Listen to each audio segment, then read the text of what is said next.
তাকে কি আচৰিত জেগা চাওক ভয় না কোনোফালে একো নেদেখি ৰাস্তা ক'তো দেখি নাপায় বা আচৰিত ভয় লগা আচৰিত চাওক চাওকচোন আমি মাঘ বিহু উৰুকাৰ দিনা যিটো লতা খেল পাতিছিলোঁ তাতে আমাৰ কেইটকামান লাভ হৈছে তাতে আমি এটা পিকনিক খাম বুলি ভাবিছোঁ আজি ২৬ তাৰিখ আজি ৭৪তম গণৰাজ্য দিৱস তাতে আমি পিকনিক এটা খাব বুলি ভাবিছোঁ আৰু আমি পিকনিক খাবলৈ বেছি দূৰলৈ নাযাওঁ আমাৰ ঘৰৰ পৰা ধৰি লওক আমাৰ বিশ্বনাথ চাৰিআলি বালিচাঙৰ পৰা ধৰি লওক ৩ কিলোমিটাৰ দূৰত এসময়ত আলফা কেম্প বুলি কয় আলফা কেম্পৰ ওচৰতে আলফা কেম্পতে খাম আৰু আলফা কেম্প য'তে আলফাই তাতে কেম্প বনাইছিলে আলফাৰ ট্ৰেইনিং হৈছিলে তাতে সেইখন জেগাত আপোনালোকক দেখাম যদি জেগাখন ভাল পায় চাব কেনেকৈ জেগা আলফাই এসময়ত তাত ট্ৰেইনিং মাৰিছিলে তাতে পিকনিক এখন খাম যাওক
আমি পিকনিক খাব আহিছোঁ আমাৰ এই জংঘল ফৰেষ্ট ভিতৰতে আৰু চবৰে ভয় হাতী পিকনিক খাওঁ নে নাখাওঁ ইয়াত জেগা প্লেচ ভাল লগা নাই কিছুমানৰ আৰু কিছুমানৰ ভয় লাগিছে হাতী ওলাই যিহেতু তাকে চাই লওঁ ডিচিশ্যনটো কি কৰোঁ কিন্তু প্লেচটো ভাল লাগিছে চাওক ন চাৰিওফালে পাহাৰ আৰু অসমৰ ইমান ধুনীয়া জেগা এইখন জেগা বহুত মানুহে যায় ভালুকপুং নামেৰি আপোনাৰ ধৰি লওক কাজিৰঙা আৰু ধৰি লওক বহুত অসমৰ বহুত জেগা ধুনীয়া পিকনিক জেগা আছে আৰু এইখনো আমাৰ জেগা ধুনীয়া বিশ্বনাথ চাৰিআলিৰ ভিতৰীয়া অঞ্চল চেলাই কাটি হৈ আহিব পাৰে আপোনালোকে বহুত ধুনীয়া জেগা পৰিৱেশ ভাল একদম এইখন অৰুণাচল আৰু অসমৰ সীমান্ত অঞ্চল এয়া পাহাৰৰ মাজত নদী আছে গিলাধাৰী নদী এয়া চাওক কিমান ধুনীয়া জেগা একদম বা কি পৰিৱেশ নদী আছে গিলাধাৰী নদী চাওকচোন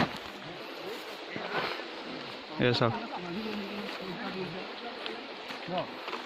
মানুহে জংঘল পাহাৰত পিকনিক খাবলৈ ভয় কৰে আৰু আমাৰ কেইটাই পিকনিক খাবলৈ বাহিৰত যাব বিচাৰি আছে এতিয়া বোলে ইমানেই বোলে ভয়ানক জেগা সোমাবই নোৱাৰি আৰু চবেই ভয় খাই আছে বাৰু মই খোৱা নাই দেই কিন্তু মই খৰি বিচাৰিবলৈ কেনেকৈ জেগাত সোমাইছোঁ চাওক বোলে হাতী আছে হে থাকে বাৰু হাতী সন্ধিয়া আহে ৰাতি আহে চাওক কেনেকৈ জংঘলৰ ভিতৰত মই এয়া খৰি কাটি আছোঁ আৰু কি আচৰিত পা চাওকচোন জেগাখিনি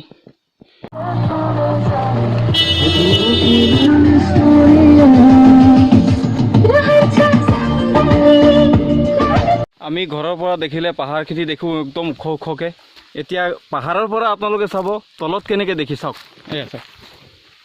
এই চাওক কেনেকৈ দেখি পাহাৰত দেখোন একোৱেই নাই চবে কাটি কাটি গোটেই পাহাৰ ধ্বংস কৰিছে। একচুৱেলি ৰখাব লাগে পাহাৰ। অসমততো একো চাব গ'লে পাহাৰ একোৱেই নাই, আৰু আমি নৰখালে বেলেগে ৰখাব নোৱাৰে।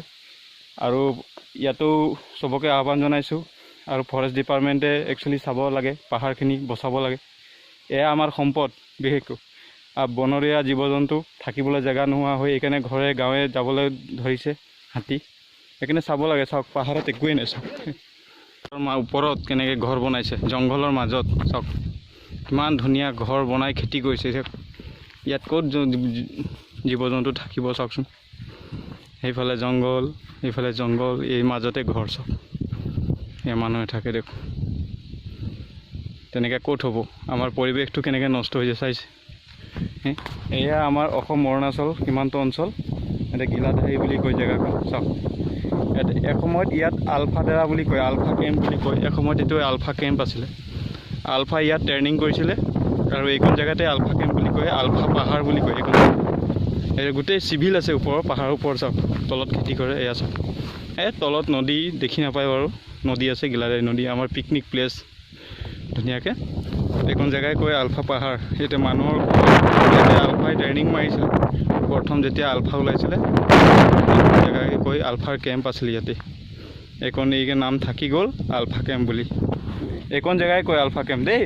চাব চাওক কিমান ধুনীয়া জেগা। এয়া যাওক আমাৰ ঘৰৰ পৰা মাত্ৰ 4 কিলোমিটাৰ, বালিচাঙৰ পৰা ধৰি লওক 3 কিলোমিটাৰ। বিশ্বনাথ চাৰিআলি হৈ সোমাব লাগে, বালিচাং হৈ চেলাইকাঠি হৈ সোমাব লাগে। চাওক ধুনীয়া জেগা।